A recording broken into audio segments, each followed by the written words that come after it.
Welcome back. Here I have the 2.25 diesel motor that I'm stripping down. So in the first couple of videos I just removed the injectors and the glow plugs.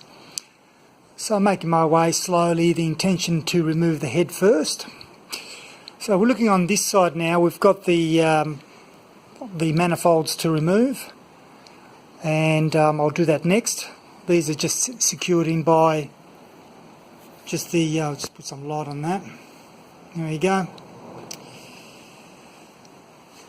Some fasteners there and here. So should, fingers crossed, be relatively easy to remove those.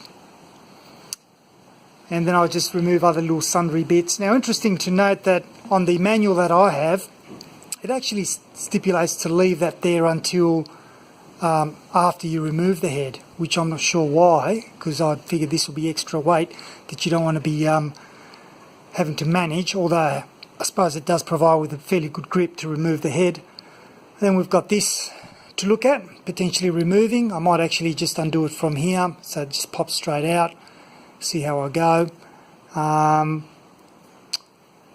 And a couple of other things like the oil feed hose in the back here, which is this thing here.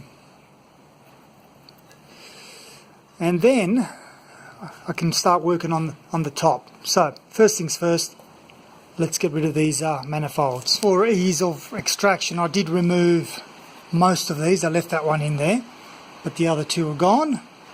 All the bolts are gone. So here we have. Now let's try removing those two manifolds.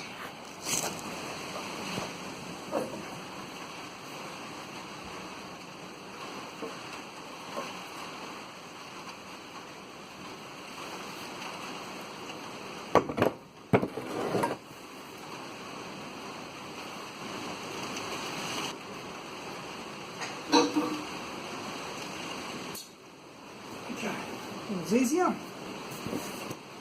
Because I can't help myself, let's have a bit of a sticky beak inside.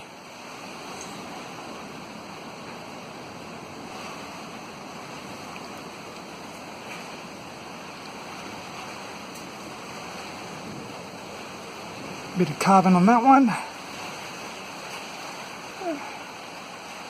Oh, hopefully that's not too bad. I can't see anything that looks right out of place, so hopefully that'll be alright. So next thing to do is the oil feed tube on the back of the head, I think.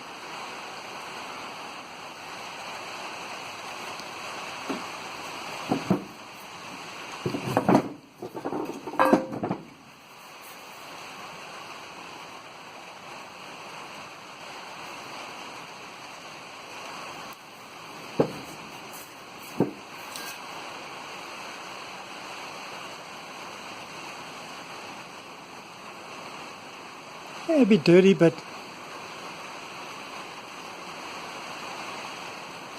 pretty good.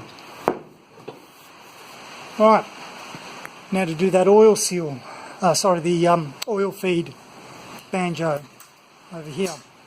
Okay, good news is with this is that it's actually quite clean. The tiny little feed hole there, if you can see that, was not blocked. So, and it all was fairly clean. That's a good sign. Okay, so that's loose now, and pretty much everything's removed that will impede with removing the head. So next thing to do now is to start looking at the rocker assembly to remove that. Some of these bolts actually are part of the head bolts as well. So I'll just cover the manual again one more time, but from memory it was okay to actually undo the pedestal bolts, and but what I'll do is I'll probably go in sequence and undo all the bolts, like if I'm removing the head, and then once all of them are loose as in finger tight, then I can go ahead and take that out completely. So I need to refer back to the manual because I've forgotten the sequence. Can't remember if it was outside in or inside out to loosen them, but I'll come back in a moment. So it says to remove the pedestal securing bolts and then use rocker cover to hold it in place, but I'm just going to do that so that way it doesn't spring apart. Also, that's the tightening sequence, and I was right, it's the opposite, so I'm going to have to go 18, 17, 16, 15, etc. to start slacking them off. Now, before I do that, what I'm going to do as well is, and I don't think it actually states it here, reverse, yeah, so it doesn't state it, but what I'm going to do is for the valves that are under pressure, in other words not closed, I'm going to slacken them off so that when I start undoing the head bolts, we're not getting the entire head pushing up against the valve assembly.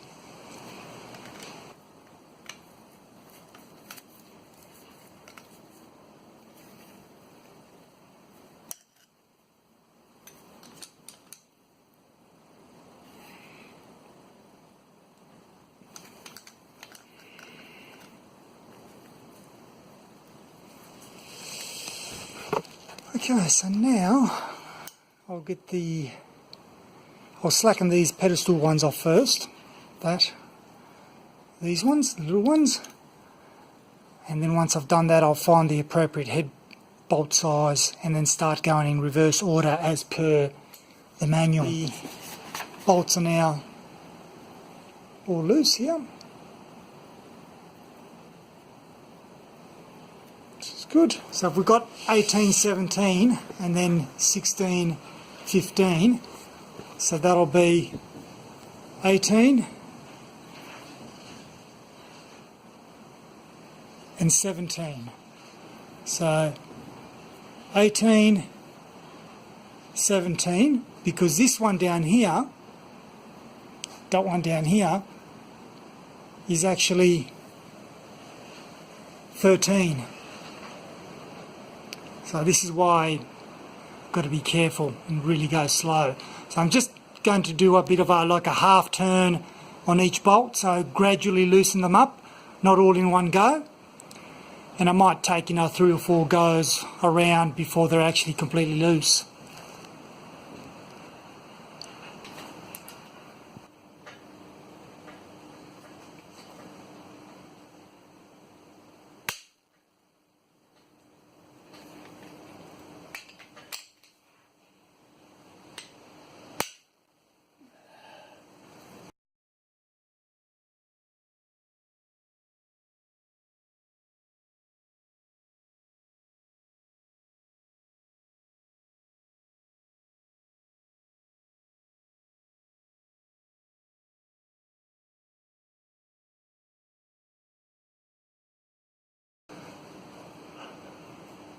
Right, so that's first go.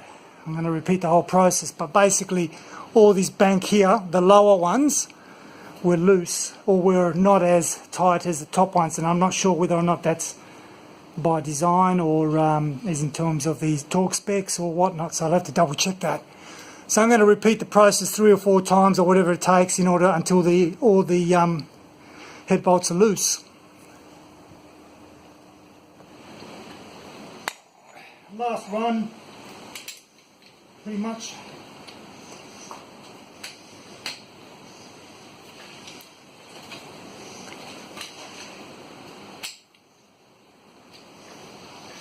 One. So, you should now be able to take them all out. Thing to do though is, I've got to get a cardboard box and make a note of where the front and back is, put some holes in the box so I can drop these head bolts in there, although being a diesel I might actually replace all the head bolts anyway, but good to have it as a bit of a reference. Okay, so this one here has a nut, and the one at the end here has a nut. Now I'm not sure if that's actually stock or whether that's a hack, so I'm going to have a look. All the rest are fine. You've got the head bolts here, and you've got little bolts here as well. So now I've got to try to keep all that in order. Found the box for the head bolts. As I said, even though I might replace them. And the original box that I had used for when I did the 300 TDI head gasket. So between these two, this should be fine. Able to use that box for other bits and pieces as well.